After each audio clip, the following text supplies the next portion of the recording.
जी हाँ दोस्तों, नमस्कार। और आप देख रहे हैं M2 क्लासेस। ठीक है, तो आइए हम लोग चलते हैं क्लास 10th भूगोल में। लेसन नंबर 1 वाला हम लोग पढ़ रहे थे, सब्जेक्टिव क्वेश्चन आंसर। ठीक है, तो उसमें करीबन 2 क्लास चल चुका है ना। तो आज हम लोग पढ़ेंगे 3 क्लास, जबकि इसमें है ना पहला क्लास में 1 से 30 तक हुआ था, है ना। 1 से 32 तक 30 तक ऐसा हुआ था। ठीक है, और फिर उसके आगे हम लोग पढ़े थे 33 से लेकर के 61 तक, 60 तक, है ना। आज हम लोग पढ़ेंगे 61 से। देखिए इसमें आगे कितना जाता है उसके अनुसार। ठीक है, तो चलिए हम लोग स्टार्ट करते हैं 61 से। देखिए क्वेश्चन में कह रहा है कि झारखंड राज्य के प्रमुख कोयला उत्पादन क्षेत्र का नामांकित करना है। ठीक है, मतलब आखिर झारखंड में कोयला तो है, झारखंड में कोयला तो पाया जाता है, लेकिन कोयला आखिर कहाँ कहाँ कौन कौन जिला में है वो इसमें प्रश्न कर रहा है। ठीक है, तो आइए चलते हैं। कहता है कि झारखंड राज्य के प्रमुख कोयला क्षेत्र निम्नलिखित है। देखिए आज हम लोग इसमें जानेंगे कि झारखंड में कोयला है, बट कौन कौन सी जिला में है। तो है यहाँ पे देखिए झरिया, पढ़ाया गया ये वाला। ठीक है, पिछले वीडियो में झरिया, बोकारो, गिरिडीह, कर्णपुरा और फिर रामगढ़, ये सब क्षेत्र में क्या है, कोयला का उत्पादन होता है ना। ये सब कहाँ पड़ता है, झारखंड में। ये सब कहाँ है, झारखंड में। ठीक है, अब आइए बढ़ते हैं। अगला प्रश्न है, अगला प्रश्न में कहता है कि किन्हीं 4 तेल शोधक कारखाने का स्थान निर्दिष्ट करना है। ठीक है, कहता है कि भारत स्थित 4 तेल शोधक कारखाने निम्न है। देखिए इसमें देखना है कि भारत में तो स्थित है 4 गो तेल शोधक कारखाना। वो देखिए कौन कौन है, मतलब कहाँ कहाँ है। तो कहता है कि डिगबोई, तारापुर, बरौनी, हल्दिया। क्या क्या है, डिगबोई, कुछ है, डिगबोई, तारापुर, बरौनी, हल्दिया। डिगबोई, तारापुर, बरौनी और हल्दिया, 4 गो को याद रखना है ना। याद क्या रखना है कि भारत में 4 गो क्या स्थित तेल शोधक कारखाना है ना। 4 गो कौन कौन है, डिगबोई, तारापुर, बरौनी और हल्दिया। इस 4 गो को याद रखना है। ठीक है, हाँ डिगबोई वाला ये वाला आता है ऑब्जेक्टिव में। देखिए ऐसे साथ आ सकता है कि भारत में है ना, भारत में स्थित तेल शोधक कारखाना सबसे पुराना है। तो क्या होगा इसका आंसर, डिगबोई। ठीक है, देखिए हम वहाँ करवाएंगे ना ऑब्जेक्टिव में, जब हम करवाएंगे ऑब्जेक्टिव तो वहाँ पे भी क्लियर हो जाएगा। देखिए अभी हम ये करवा रहे हैं क्वेश्चन आंसर, जो कि इसके पहले हम पढ़ा दिए लेसन में। ठीक है, लेसन को पढ़ाए हैं, फिर क्या किए हैं उससे हम करवा रहे हैं क्वेश्चन आंसर, फिर हम करवाएंगे ऑब्जेक्टिव। तो आपके एक भी प्रश्न छूटने वाला नहीं है। ठीक है, कहीं न कहीं उसको हम लोग छान लेंगे, क्योंकि मेहनत है। ठीक है, चलिए आगे प्रश्न। अगला प्रश्न है, इसमें है कि पवन अपरदन वाले क्षेत्र में कृषि की कौन सी उपयोगी मानी जाती है। कहता है कि पवन अपरदन वाले क्षेत्र में पट्टिका कृषि उपयोगी मानी जाती है, और यह कृषि फसलों के बीच घास की पट्टियां विकसित कर दी जाती है। कुछ होगा, कर दी जाती है, कुछ घास की पट्टियां वाला। अब इसमें अगला प्रश्न में है, ये देखिए इसमें है ना, कह रहा है कि वनों के विनाश, मतलब ह्रास की बात कर रहा है। तो वनों के विनाश के 4 कारणों को लिखे, है ना। आखिर देखिए वन का विनाश कैसे हो रहा है, उसमें 4 कारण लिखना है ना। वनों का विकास ही ह्रास मतलब विनाश कैसे हो रहा है। तो कहता है कि पर्यावरण की दृष्टि से भारत में जितना वन रहना चाहिए, पर्यावरण की दृष्टि से भारत में जितना वन रहना चाहिए, है ना, उसका 2/3 भाग ही बचा है। कितना भाग बचा है, 2/3, है ना। 2/3 भाग ही क्या है, बचा है। और वन विनाश के कई कारण देखने को मिलते हैं, जैसे में पहला कारण है कि पश्चिमोत्तर भारत में वर्षा की कमी के कारण वन क्षेत्र कम मिलता है। फिर है कि पंजाब हरियाणा के क्षेत्रों में बचे वनों को काट कर उस पर खेती, सही बताए कि नहीं। आज देखिए लोग क्या कर रहे हैं कि वन को साफ करके लोग खेती कर रहे हैं, तो वन को कुछ ही हो रहा है, विनाश नहीं हो रहा है, वन क्या हो रहा है। अब प्लस में अब क्या देखिए जनसंख्या तो बढ़ चुका है भारत में, भारत में जनसंख्या इतना बढ़ गया है, इतना बढ़ गया है कि आज भारत विश्व में नंबर 1 पर आ गया जनसंख्या में। क्या पर आ गया जनसंख्या में? नंबर 1 पर। तो आखिर लोगों को भी तो रहने सहने का आवास के लिए जगह चाहिए ना, लोगों के लिए भी, लोग के लिए आवास की भी क्या चाहिए? स्थान चाहिए। तो वो कहाँ मिलेगा? चांद पर, पृथ्वी पे। अब वो क्या होगा कि जनसंख्या इतना बढ़ गया है कि वो भी क्या करेगा? लोग जंगल को साफ करेगा घर मकान बनाने के लिए, कृषि करने के लिए, है ना। तो उससे भी क्या होगा? जंगल का विनाश हो रहा है कि नहीं हो रहा है? अब है इसमें 3 में कि पहाड़ी क्षेत्र में झूम खेती के लिए बड़े पैमानों पर वन को काटा जा रहा है। अब देखिए, आपको पता है कि झूम का जो खेती होता है वो कहाँ होता है? पहाड़ी एरिया में होता है। झूम का खेती कहाँ होता है? और समोच्च कृषि कहाँ होता है? पहाड़ी पर्वतीय क्षेत्र में होता है। हाँ, होता है ना। तो ये सब कृषि करने के लिए कृषि कहाँ होगा? हाँ हाँ, सीढ़ीनुमा मतलब वही वाला समोच्च कृषि की ही बात कर रहा है, उसी में सीढ़ीनुमा उसको बना करके और खेती की जाता है। ठीक है। तो ये सब खेती करने के लिए क्या चाहिए? जगह चाहिए ना। तो उसके लिए लोग क्या कर रहा है? जंगल को ही काट रहा है। जंगल को ही कुछ ही कर रहा है। और जंगल को जब काट रहा है तो कहीं न कहीं जंगल विनाश हो जा रहा है ना। और उसमें जो रहता है जीव जंतु है, पक्षी है, सबको कुछ ही हो रहा है, लुप्त हो रहा है। बहुत सारा हो भी चुका है लुप्त, है ना, कल बताए थे।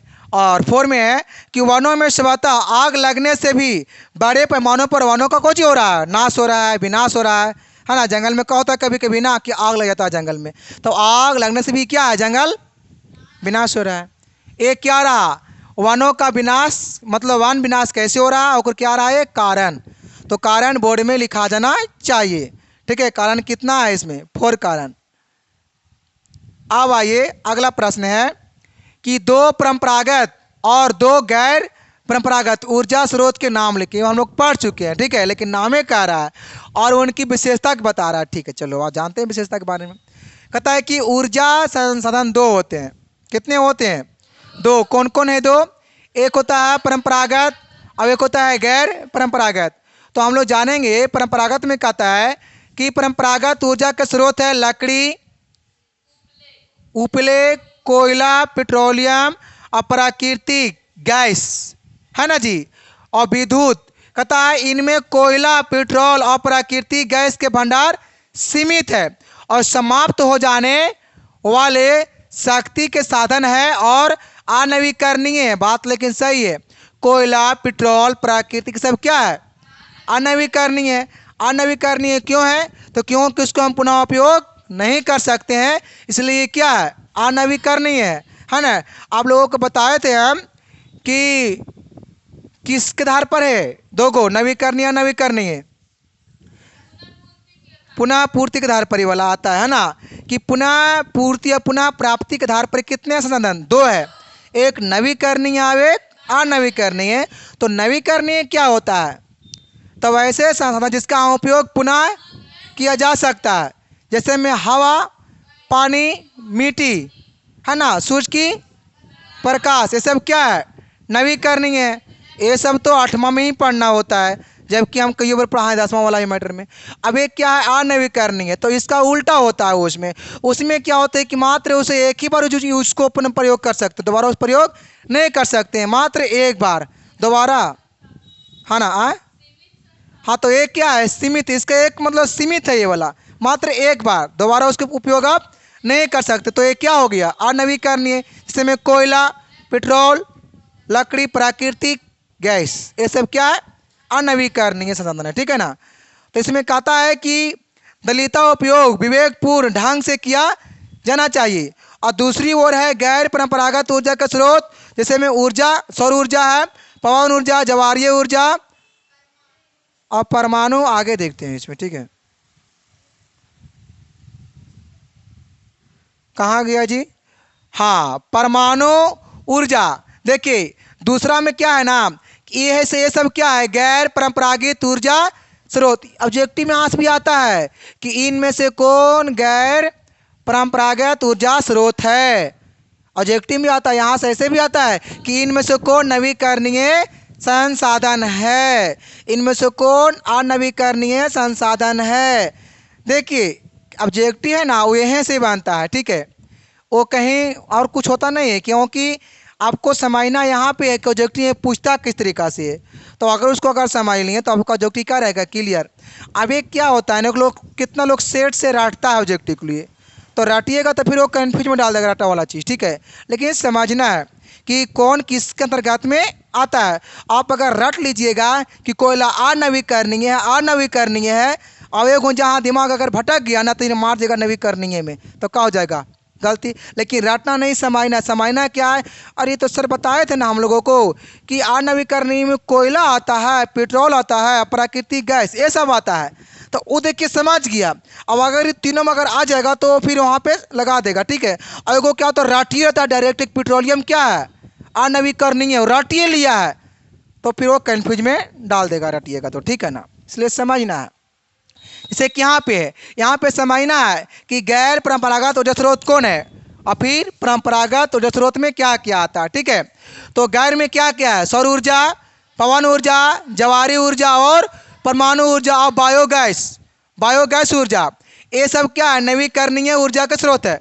मतलब हम इसे नवीकरणीय कह सकते हैं। परंपरागत को अनवीकरणीय और गैर को नवीकरणीय। बात समझ में आ रहा है। अब है इसमें और आवश्यकता एवं क्षमता के अनुसार इनका उत्पादन बढ़ाया और उपयोग किया जा सकता है। हम लोग किसी भी संसाधन का उपयोग कब करते हैं, अपना आवश्यकता के अनुसार। जब हमको क्या पड़ता है, जरूरत, जब हमें क्या पड़ता है, आवश्यकता, तो हम क्या करते हैं, उसे उपयोग करते हैं, ठीक है ना। चलिए आगे बढ़ा जाए। अब देखिए अगला प्रश्न है, बहुउद्देशीय परियोजना से आप क्या समझते हैं, है ना। देखिए प्रश्न बहुत भी आई वाला, ठीक है ना। कहता है विकास की ऐसी परियोजना जिसमें विकास की कई उद्देश्य की साथ साथ पूर्ति हो सके और बहुउद्देशीय परियोजना कहा जाता है। देखिए विकास की कई उद्देश्य के साथ साथ, कई उद्देश्य के कई उद्देश्य, जैसे में कृषि का उद्देश्य, कृषि के लिए, मछली पालन, विद्युत का उत्पादन, है ना, और बाढ़ को नियंत्रण के लिए, ये सब के लिए क्या है, बहुउद्देशीय परियोजना का उद्देश्य ही है। इसका उद्देश्य क्या है, कृषि करना, है ना, बाढ़ को रोकने के लिए, और मछली पालन और बिजली को उत्पादन, यही नहीं है बहुउद्देशीय। हम बताए थे, है ना, कि इसका मेन उद्देश्य यही वाला। आज़ादी के बाद देश को आत्मनिर्भर बनाने के लिए नदी घाटी परियोजना पर बल दिया गया। कब, आज़ादी होने के बाद भारत के लोगों को चीज बनाने के लिए, आत्मनिर्भर बनने के लिए क्या किया गया था, है ना, कि बहुउद्देशीय परियोजना को मतलब कि बल दिया गया तो इस पर, है ना, यही वाला इसमें। क्या कहता है कि इस परियोजना के कई उद्देश्य है, इस परियोजना के कई उद्देश्य है जो कि आपको हम पहले ही बताए हैं, और देखिए इसमें आगे भी दिया है ना। देखिए, है ना, बाढ़ नियंत्रण, मृदा अपरदन पर रोक, सिंचाई मतलब वही कृषि, और पीने योग्य जल की आपूर्ति, और विद्युत उत्पादन, उद्योगों की जलापूर्ति, और मत्स्य पालन, वन जीव संरक्षण, है ना, पर्यटन और परिवहन, ये सब क्या है, बहुउद्देशीय परियोजना का ऐसा उद्देश्य है ना। मतलब उसका कार्य है ये सब, है ना, उसका काम, यही उद्देश्य इसका वही है। चलिए आगे बढ़ जाए, अगला प्रश्न में है, देखिए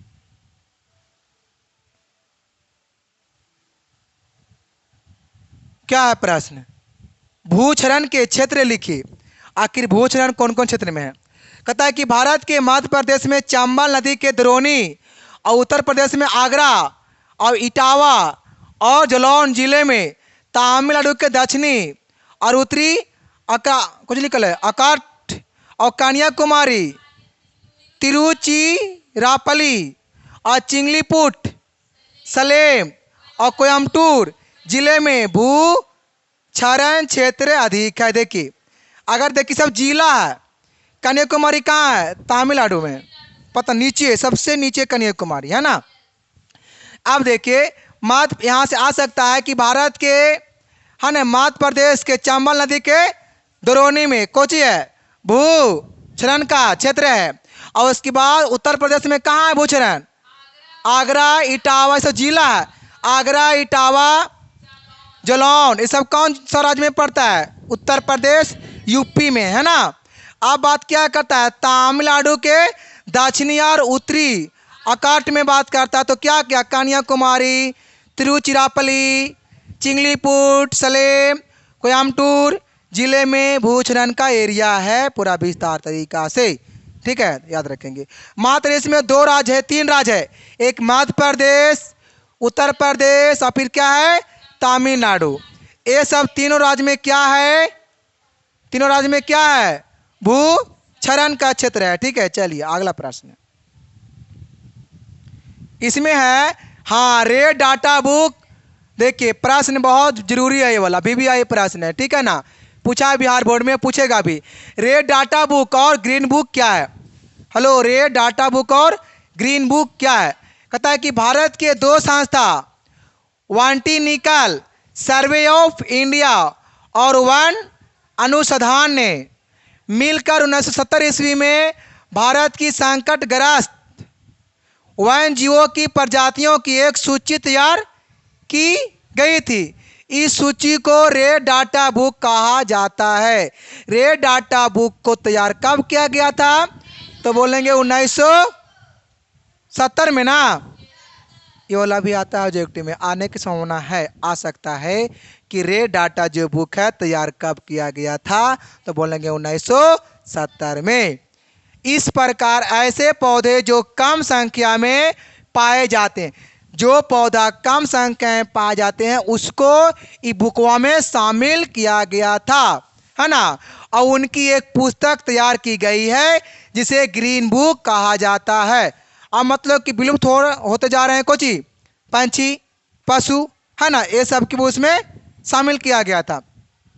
और विलुप्त देखो आ गया ना आपका आगे बात कि विलुप्त हो रहे या संकटग्रस्त वन जीवों या पौधों की जानकारी इसलिए की जाती है ताकि उन्हें संरक्षण प्रदान किया जा सके, मतलब उसे बचाया जा सके, है ना। एक क्या रहा, रेड डाटा बुक। इतना याद रखेंगे बाबू कि रेड डाटा बुक को तैयार कब किया गया था?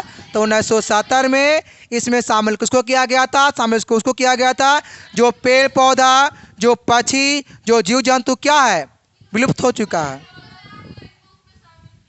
हाँ हाँ, देखिए, हाँ सॉरी, यहाँ पे देखना है पेड़ पौधा को किस में, ग्रीन बुक यहाँ लिखल है, देखो यहाँ पर है ना, पेड़ पौधा को किस में, ग्रीन बुक में, लेकिन जीव जंतु को रेड डाटा बुक में, याद रखेंगे। ठीक है, यहाँ से भी चाहे यहाँ से देखिए आ सकता है, ऐसा लगता है, ऐसा आएगा कि ग्रीन बुक में शामिल किया जाता है, वहाँ डाल देगा जीव जंतु पेड़ पौधे दोनों की नोट, तो इस पर क्या होगा आंसर में, पेड़ पौधे। अब अगर ऐसा अगर रहेगा कि रेड डाटा बुक में किसी को शामिल किया जाता है ना, मतलब रेड डाटा बुक में शामिल किया जाता है, वह तो वहाँ दिल रहेगा पेड़ पौधे जीव जंतु दोनों की नोट, तो क्या होगा इसमें, जीव जंतु, है ना। चलो आगे बढ़ते हैं। अब जीव जंतु में आपको रहेगा पक्षी, ऐसा कुछ करके समझल रहेगा। चलो देखिए इसमें क्या है, अंतर्राज्यीय जल विवाद के क्या कारण है? भारत में अनेक ऐसे नदियां हैं जो एक से अधिक राज्य को बीच होकर बहती है। भारत में ऐसे बहुत सारे नदियां हैं जो कि एक राज्य और दूसरे राज्य के बीच को चाहिए वो क्रॉस करती है, मतलब वो बहती है ना। और उत्तर भारत में गंगा, उत्तर भारत में कौन नदी है, गंगा है। ठीक है, और भारत में ब्रह्मपुत्र और दक्षिण भारत में कृष्णा कावेरी। सब देखिए 9वां क्लास के भूगोल में ही पढ़ना होता है, सब नदी के बारे में पूरा बढ़िया से पढ़ना है। ठीक है ना। तो अनेक ऐसा ही नदियां हैं, विकास के इस दौर में सिंचाई, मत्स्य पालन, बहुउद्देशीय परियोजना का निर्माण आदि कार्य नदी से ही जुड़ा है। एक से अधिक राज्यों के बीच नदी जल के इस उपयोग को लेकर कभी कभी आपस में विवाद की स्थिति उत्पन्न हो जाती है। किसके विवाद की हो जाता है उत्पन्न स्थिति? नदी के आपस में ही, है ना, जल, नदी के जल का उपयोग के लिए, है ना जी। चलिए अब आगे बढ़ा जाए, अगला प्रश्न में है, आगे इसमें कहता है कि वन और वन्य प्राणी, जबकि अभी हम लोग जस्ट पढ़े थे चैप्टर में वन और वन्य प्राणी हम लोग पढ़े थे अभी जस्ट, है ना। तो संरक्षण के सहयोगी रीति रिवाज का उल्लेख कीजिए। कहता है कि भारतीय परंपरा का वन और वन्य जीवों के साथ अभिन्न संबंध रहा है और पौराणिक ग्रंथों कर्म कांडों में वन हो और वन प्राणियों को काफ़ी महत्व दिया गया है और धार्मिक अनुष्ठानों में लगभग 100 पौधे की प्रजाति का प्रयोग हमारे रीति रिवाजों में वनों की महत्ता मतलब महत्व यहाँ होगा, ठीक है। महत्ता मतलब वही महत्ता को ही बताता है। और सम्राट अशोक ने वन्य जीव जंतु के शिकार पर रोक लगा दिया था। याद रखेंगे एडजेक्टिव में, यहाँ से एडजेक्टिव लाके प्रश्न है ऐसे आएगा कि वन्य जीव जंतुओं के शिकार पर रोक किसने लगाया था। क्या आएगा प्रश्न में कि वन्य जीव जंतु को शिकार पर रोक किसने लगाया था, तो क्या बोलेंगे, है ना, सम्राट अशोक ने। कहता है कि बाबर और जहांगीर आलेखों में भी प्राकृतिक संरक्षण का उल्लेख मिलता है। और मुगल चित्रकला, क्योंकि सब मुगल साम्राज्य के लोग हैं, है ना, तो मुगल चित्रकला में भी वन एवं वन प्राणियों से प्रेम की बातें पाई जाती है, ठीक है। चलिए अगला प्रश्न है अगला प्रश्न है वन संरक्षण के 4 उपाय। वो तो हम लोग जान गए कि बर्बाद कैसे हो रहा है, बट अब क्या सीखना है, संरक्षण मतलब बचाना। बर्बादी वाला हम लोग जान चुके हैं, बर्बाद कैसे हो रहा है मतलब विनाश कैसे हो रहा है, लेकिन अब क्या सीखने से बचाना कैसे है वो सीखना है, ठीक है। तो ये कहता है कि वन संरक्षण के लिए निम्नलिखित 4 उपाय है। कितना उपाय है, 4 उपाय है। पहला है कि जिन क्षेत्रों से वन काटे गए हैं पुनः वृक्षारोपण किया जाए। जहाँ से जंगल को काटा गया वहाँ फिर लगाइए वृक्ष को, तो उससे प्रभाव नहीं पड़ेगा, है ना जी। और लोग क्या करता है ना कि 99 को काटता है और 1 को लगाता है, तो बोलता है ये विनाशीन होगा ये, है ना। नहीं हम ऐसे नहीं लिखते हैं, हम ऐसे लिखते हैं, तो विश्वास नहीं तो फिर हम ऐसे भी लिखते हैं, ठीक है। अब कहता है 2 में कि वन क्षेत्रों का विकास किया जाए, अर्थात नए क्षेत्रों में वृक्ष लगाया जाए। वन क्षेत्र का ही विकास किया जाए मतलब जहाँ पे वन है उसका और विकास किया जाए, और अलग क्षेत्र में जहाँ पे नहीं है वन वहाँ पे भी लगाया जाए, तब ना पेड़ पौधा अधिक होगा, है ना। अब कहता है 3 में कि वन संरक्षण के लिए एक निश्चित नीति भी हो। वन संरक्षण के लिए क्या हो, एक निश्चित नीति हो और नियम का सही ढंग से पालन किया। आपको पता है ना कि पेड़ पौधा लगाने के लिए सरकार भी देती है, पेड़ पौधा लगाने के लिए, है ना, तो कितने लोग लेते हैं और लगाते हैं। सरकार भी जानती है कि वन संरक्षण किया जाए, क्या किया जाए, वन संरक्षण किया जाए, ये नहीं कि उसको विनाश किया जाए। विनाश उसको लोग कर रहा है ना, खाटिया पौवा बनाने में। 4 में है इन्हें की खटिया पौवा है और अन्न भी है, चौकी है, खाट है, पलंग है, सब इतना मिलता है। सब कहाँ से, जंगल से आता है, और सब आता कहाँ से। वृक्षों में लगने वाले पर्यावरण को संतुलित बनाए रखने में लगने वाले बीमारियों से बचाव की व्यवस्था भी किया जाना चाहिए, है ना। कोची का आप देखिए, आप पर्यावरण को, वृक्ष को क्या करना है, उसको संतुलित बनाए रखना है। अब मानिए कि उसमें अगर बीमारी अगर फैल गया है तो उसे क्या करना है, बचाना है कि नहीं बचाना है। कभी कभी क्या होता है ना, पेड़ पौधा लगाने से उसका कभी पत्तियां गल जाएगा, तो कभी आधा मर जाएगा, तो बीमारी सब होता है ना। तो उसे क्या करना है, अभी नहीं कि आधा मर गया तो कहेंगे कि ना आधा मरने दो, ओला काट के फेंक देंगे और छोड़ देंगे, फिर हो जाएगा, पता चला कि पिस्सा मर गया। तवासा देखते देखते पूरा गोल हो गया। तवासा नहीं देखना है, उसे क्या करना है, दवा का छिड़काव करना है, उसे तुरंत बचाना है। अब ये नहीं कि जैसे इंसान को लोग कैसे खाली पेट में दर्द होता है तो लोग दौड़ लगता है कहाँ, दिल्ली पटना, अब कहेगा थोड़ा दर्द हो थोड़ा सा काश होगा ना, तब ले जाएंगे। पता चला कि पटना भी नहीं गया और घटना इधरे घट गया आधे रास्ते में, तो ऐसा भी तो होता है ना। तो इसलिए थोड़ा पहले से ही सतर्क में रहना है। ऐसा हुआ भी है कितना लोगों को, ठीक है, इसलिए बचा रहे हैं बातियों। लेकिन आओ चलो सब कुछ ठीक है। संतुलित बनाए रखने के लिए किसी भी देश के कल सफल का 33.3% भाग पर वनों का विस्तार होना आवश्यक है। चाहे तो देश कोई भी हो, चाहे तो देश इसलिए कहा गया है ना, पर्यावरण बचाओ। पर्यावरण, हम लोग पर्यावरण दिवस मनाते हैं ना, कब मनाते हैं पर्यावरण दिवस? 5 जून को। 5 जून को पर्यावरण दिवस कब मनाते हैं जी? 5 जून के, 5 जून को याद रखेंगे। देखिए उसमें हम लोग क्या करते हैं, मतलब कि उखाड़ के फेंक देते हैं, क्या करते हैं उसे? पर्यावरण दिवस के समय हम लोग क्या करते हैं, उसको उखाड़ के फेंक देते हैं कि पकड़ के नोच ताच देते हैं? क्या करते हैं? लगाते हैं। अच्छा अच्छा, लगाते हैं। चलिए, तो क्या कह रहा है प्रश्न में? जल प्रदूषण को रोकने के लिए कारण, कारण नहीं लिखा है जी, कारगर उपाय क्या है, क्या हो सकता है, लिखे। आवरी क्या रोकना है? जल प्रदूषण, जल, इसके पीछे हम लोग क्या पढ़े थे? वन संरक्षण। अब क्या करना है? जल प्रदूषण को रोकना, मतलब वो भी जल संरक्षण कर सकते हैं ना जी। जल सभी जीव जंतु के लिए आवश्यक संसाधन है। हेलो, आगे पीछे ऊपर नीचे ध्यान दीजिए सबको, ठीक है, आगे की ओर बहुत मार मारेंगे। जल सभी जीव जंतु के लिए क्या है? आवश्यक। देखते हैं हम लोग को प्यास लगता है, से लगता है ना कि पानी साल भर से न लगा पिए हैं, ऐसा नहीं लगता है? लेकिन कब? जब काल की प्यास लगता है ना।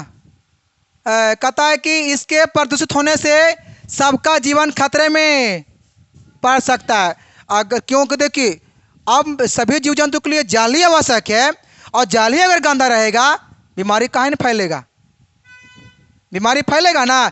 एक तो हम लोग गलती क्या हम लोग कर रहे हैं कि हम लोग पानी जो पी रहे हैं, से कौन पानी पी रहे हैं? अशुद्ध पानी पी रहे हैं। गलती तो पहला नंबर हो रहा है, इसीलिए तो बीमारी भी इतना फैल रहा है। इसीलिए क्या हो रहा है? कहीं बुखार लग रहा है, कहीं मलेरिया, टाइफाइड, तो कभी डायरेक्टे हो जा रहा है, तो कभी कुछ हो जा रहा है। बीमारी इतना क्यों फैल रहा है? क्योंकि हम लोग जल ही क्या पी रहे हैं? शुद्ध, शुद्ध नहीं, अशुद्ध। अब देखिए कुछ कुछ लोग जो हैं जो कुछ शुद्ध पानी बदल दे रहा है। वो कैसे? तो गर्म करके, जब हम लोग पानी जब किया, अगर उसको शुद्ध अगर पानी पीना है तो पानी को क्या कीजिए? गर्म कीजिए, और गर्म कर समय उसमें एक चम्मच, तो पानी के अनुसार कितना पानी है उसमें उतना क्या डालिए? नमक। नमक डालने से क्या होता है कि पानी में जो होता है ना बैक्टीरिया से कुछ होता है, वो मर जाता है। लेकिन मरने के बाद हो रहा मरता है पानी में, आगो मरा हुआ गया अंदर में, आगो जिंदा गया अंदर में, दोनों बहुत फर्क है। जो बात करता है, जो समझाना उसको अगल बगल वाला, हम कितना कर सकते हैं यहाँ से बताइए तो आप ही लोग। हाँ, अतः जल प्रदूषण को रोकने के लिए निम्नलिखित कारगर उपाय किए जा सकते हैं, है ना जी। हम दोनों काम करते हैं, देखते हैं। पहला में है बड़े बड़े नगरों के कूड़ा करकट, कुछ ही कह रहा है, कूड़ा करकट, मल आदि को निकट में बहने वाली नदियों, तालाब, झील, अन्य जलाशयों में ना गिराया जाए। और लोग क्या करता है, लोग क्या करता है, देखो यहाँ ब्रेक मार रहा है, यहाँ ना कह रहा है कि निकट में बहने वाले से, माने कि कूड़ा करकट है, मल मूत्र है, और वो निकट से क्या बह रहा है? नदी है, मान निकट में तालाब है, झील है, जलाशय है, तो उसमें कूड़ा करकट नहीं गिराना है, लेकिन लोग उसमें गिरा रहा है, लोग उसमें गिरा रहा है, इसलिए जल क्या हो रहा है? प्रदूषित। जल क्या हो रहा है? तो उसे करना है? नहीं करना है। देखिए हम लोग पढ़ा लिखा इंसान है, ठीक है, हम लोग को सब कुछ अच्छा से करना है। अरे गलती कौन करता है? जो पढ़ा लिखा, जिसको लगता होगा ऐसे कि ना कूड़ा करकट डाल जाएगा ना पानी में तो पानी साफ हो जाएगा, ऐसे कौन सोचता होगा? जो एकदम पूरे दिमाग खराब होगा, है ना जी। लेकिन हम लोग क्या है? पढ़ा लिखा है। तो चलिए हम लोग क्या करेंगे? धीरे धीरे प्रयास करेंगे सुधारने को, जल प्रदूषित ना हो, है ना, जल प्रदूषित ना हो। अब कहता है इसमें 2 में है कि कल कारखाने के अपशिष्ट रासायनिक पदार्थ जलाशय में ना गिराया जाए। आपको पता है ना इतना कि कल कारखाने कहाँ लगता है? नदी के निकट, और वहाँ से भी क्या होता है? वहाँ से तो वहाँ फैलता है प्रदूषण जी, है ना। तो वहाँ से पूरा फैल के सब जितना भी होता है अवशिष्ट पदार्थ, यहाँ लिखा हुआ है अवशिष्ट रासायनिक पदार्थ, अवशिष्ट रासायनिक पदार्थ, मतलब कि खराब केमिकल पदार्थ जो होता है, खराब केमिकल पदार्थ, उसको नदी में गिराना नहीं है। गिराने से क्या होता है, पानी क्या होता है, पानी जहाँ हुआ प्रदूषित तो मछली मर जाएगा, तो आदमी मर जाएगा, सब कुछ मर जाएगा। मछली क्यों, आदमी ही मर सकता है, लेकिन क्योंकि उसमें खराब पदार्थ है ना। लेकिन ये भी है क्योंकि उसमें तो ज़्यादा मछली होता है ना, इसलिए मछली अधिक है ना। देखिए हम लोग तो ना नदी के पानी पीते हैं, हम लोग कहाँ का पानी पीते हैं, हीरा बोरिंग वाला हम लोग पानी पीते हैं, इसलिए हम लोग हीरा बन जाते हैं, है ना। चलिए 3 में है, तालाबों में कीटनाशक दवाई ना छिड़का जाए। कहाँ पे, तालाबों में कीटनाशक दवाई ना छिड़के, उससे क्या होगा, पानी का प्रदूषित नहीं होगा। कब नहीं होगा, जब हम दवाई ना छिड़केंगे। 4 में है, क्यों, चलिए थोड़ा देखिए, नहीं दिख रहा है तो आगे बढ़ जाते हैं, है ना। देखिए क्या कहता है ना, अणु परीक्षण, अणु परीक्षण परमाणु बम विस्फोट क्या लिखा है, परमाणु बम विस्फोट और रासायनिक अस्त्रों के प्रयोग पर प्रतिबंध लगाना। प्रतिबंध मतलब कोई चीज रोक लगाया जाए। आप बताइए ये रोक लेकिन नहीं, लेकिन लगेगा हमको लगता है। बम कुछ निकला, परमाणु बम विस्फोट, जरा गुस्सा आएगा से बम विस्फोट करवे करेगा। अब हो रहा नहीं करेगा बम विस्फोट, होगा ही होगा। कि अब देखो समय है तो फिर अब कोई देश दूसरा देश पर हमला कर रहा है, अब वो मार दिया लाखों लोगों को, तो हम क्या छोड़ देंगे उसे, कोई छोड़ेगा बताइए। तो आप ही लोग मारवे नहीं करेगा, जब मारेगा तो फिर बीमारी ही फैलेगा, है ना। अरे पता है वर्तमान में इतना बीमारी क्यों फैलता है, कारण यही सब है। आज से कुछ दिन पहले बहुत हुआ है बम विस्फोट, है ना। और अभी भी क्या है ना कि गाड़ी घोड़ा इतना चल रहा है, कुछ से भी क्या फैल रहा है, प्रदूषण। इसीलिए लोगों में कुछ समझ आ रहा है, बीमारी लोगों में कुछ समझ आ रहा है। अब बीमारी चाहे तो कुछ को भी हो, अंदर से हो चाहे बाहर से हो, चाहे ऊपर से हो चाहे नीचे से हो, कहीं से भी हो, है ना। अब देखिए इसमें कहता है क्योंकि इसके कारण जल भी कुछ होता है प्रदूषित, किसके कारण, बम विस्फोट करने से भी, है ना। चलिए एक क्या रहा था, प्रश्न क्या था कि जल प्रदूषित कैसे हो रहा है ना। मतलब कुछ जो हुआ जल प्रदूषण, उसको क्या करना है, बचाना कैसे है ना। तो वो वाला बचाना कैसे समझ में आ गया, तो ये वाला हो जाएगा। चलिए अब आगे बढ़ते हैं। ये देखिए है ना, ये प्रश्न है, उपयोगिता के आधार पर ऊर्जा कितने होते हैं, 2। उपयोगिता के आधार पर, गीता आई है जी, नहीं आई है। उपयोगिता के आधार पर कितने हैं ऊर्जा, 2 है। कौन कौन, एक पहला ऊर्जा, अब एक